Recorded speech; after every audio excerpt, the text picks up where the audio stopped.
L'enquête se poursuit dans l'accident de la route survenu le vendredi 10 février 2023, impliquant l'humoriste Pierre Palmade. Testé positif à la cocaïne, la vitesse de son véhicule va également être étudiée afin de déterminer la peine encourue par ce dernier, révèle Midi Libre samedi 18 février 2023. Si est-il accident de voiture qui défraye la chronique depuis le 10 février 2023. Ce soir-là, sur une route départementale de Seine-et-Marne, Pierre Palmade, testé positif à la cocaïne, est entré en collision avec un autre véhicule. Outre le comédien qui a été admis aux urgences, l'accident a eu de graves conséquences sur les passagers de l'accident, un homme, son fils et sa belle-sœur ont été blessés.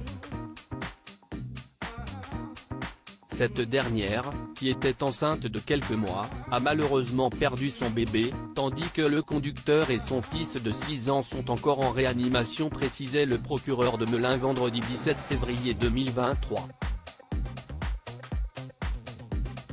Dans le même temps, le parquet de la ville a placé Pierre Palmade sous contrôle judiciaire pour homicide et blessures involontaires.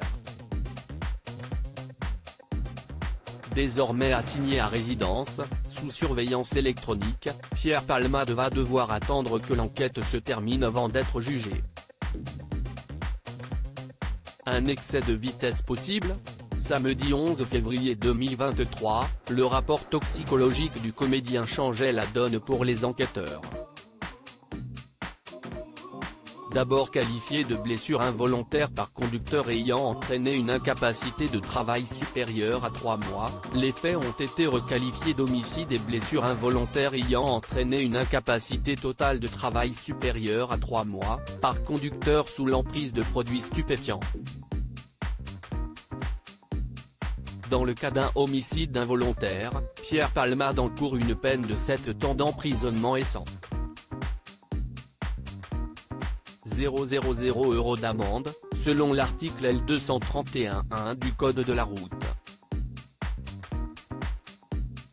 Seulement, il se pourrait que les enquêteurs trouvent de nouvelles circonstances aggravantes, révèle Midi Libre, samedi 18 février 2023. Un possible excès de vitesse pourrait avoir été commis par Pierre Palmade sur cette portion de route limitée à 70 km/h.